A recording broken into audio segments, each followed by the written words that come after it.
Hello students, हम लोग करने वाले हैं class 8th science NCERT chapter number 9 that is reproduction in animals. और हम लोग आ गए हैं आज टॉपिक फर्टिलाइजेशन पर। चलिए स्टार्ट करते हैं। Fertilisation, the first step in the process of reproduction is the fusion of a sperm and an ovum।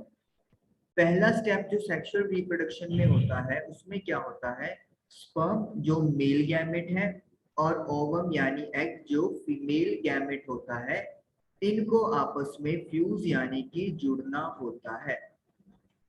When sperms come in contact with an egg, one of the sperm may fuse with the egg। जब egg के साथ बहुत सारे sperms contact में आते हैं तो इन सभी स्पर्म में से कोई एक स्पर्म है जो एग के साथ फ्यूज यानी कि जुड़ सकता है। Such fusion of the egg and sperm is called fertilization. तो जब एग और स्पर्म फ्यूज होते हैं तो इस फ्यूजन को फर्टिलाइजेशन बोलते हैं। During fertilization, the nuclei of the sperm and egg fuse to form a single nucleus।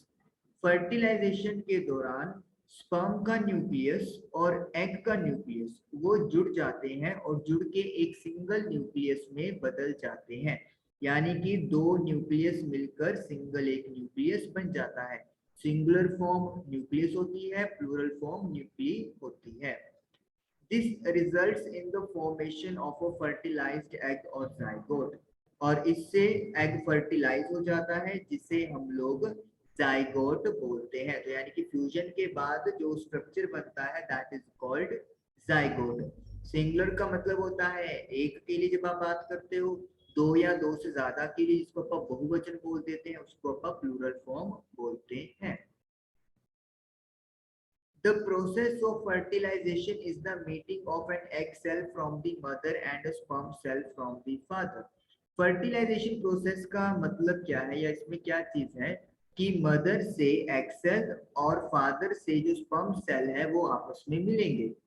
So the new individual inherits some characteristics from the mother and some from the father। तो इस तरीके से जो नया individual होगा वो कुछ गुण मदर से और कुछ गुण फादर से टेक ओवर कर लेते हैं फ्यूजन की वजह से। Types of fertilisation. Now fertilisation कितने टाइप का होता है। Fertilisation which takes place inside the female body is called internal fertilisation. जिसमें एग का फर्टिलाइजेशन फीमेल की बॉडी के अंदर हो रहा है उसे हम लोग इंटरनल फर्टिलाइजेशन बोलते हैं। Internal fertilisation occurs in many animals including humans, cows, dogs and hens। Internal fertilisation काफी सारे एनिमल्स में होता है जिसमें ह्यूमन बीइंग हो गए, काउस गाय हो गई, डॉग्स हो गए, हैंड्स हो गए, तो सभी में इंटरनल फर्टिलाइजेशन होता है। Fertilization in which fusion of a male and a female gamete takes place outside the body of female is called external fertilization। वो फर्टिलाइजेशन जिसमें मेल और फीमेल गैमेट बॉडी के बाहर जुड़ते हैं, फीमेल की बॉडी के बाहर, उसे हम लोग एक्सटर्नल फर्टिलाइजेशन बोलते हैं। तो यानी कि अगर फीमेल की बॉडी के अंदर फर्टिलाइजेशन होता है तो उसे इंटरनल बोलते हैं, और अगर फीमेल की बॉडी के बाहर फर्टिलाइजेशन हो रहा है तो उसे एक्सटर्नल फर्टिलाइजेशन कहते हैं। It is very common in aquatic animals such as fishes, starfish, etc। ये बहुत आम है जो पानी वाले जानवर हैं जैसे कि मछली हो गई, स्टारफिश हो गई, इनमें एक्सटर्नल फर्टिलाइजेशन होता है। नाउ एक्सटर्नल फर्टिलाइजेशन की एग्जांपल दी हुई एक्सप्लेनेशन तो आप वो करने वाले हैं।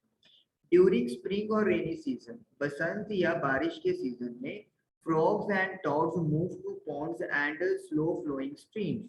जो फ्रॉग्स यानी डड्डू और टॉड्स डड्डू की तरह ही एक अलग स्पीसीज होती है, वो तालाबों की तरफ और जो धीरे धीरे जिसमें पानी फ्लो करता है, लहरों, नदियां बोल सकते हो आप, वहां पर चले जाते हैं।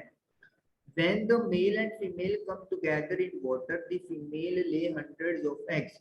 जब मेल और फीमेल, फ्रॉग्स और टॉड्स की बात हो रही है, आपस में इकट्ठे होते हैं पानी के अंदर तो जो फीमेल होती है वो हजारों की नहीं सॉरी 100 की संख्याओं में एग्स प्रोवाइड करती है।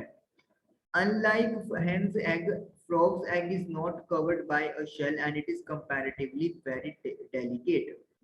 जो मुर्गी का अंडा होता है उसकी तरह ना होकर जो डड्डू का अंडा होता है वो शेल के साथ यानी कि कवरिंग के साथ नहीं ढका होता, एक हार्ड कवरिंग नहीं होती, ये बहुत ज्यादा डेलिकेट यानी कि सॉफ्ट होती है।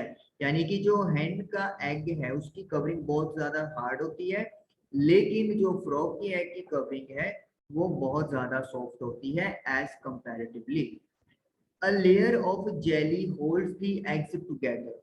एक जेली चिपचिपा मटेरियल यू कैन से वो एग्स को इकट्ठे रखता है and provides protection to the eggs, और साथ में एग्स को सुरक्षा भी प्रोवाइड करता है।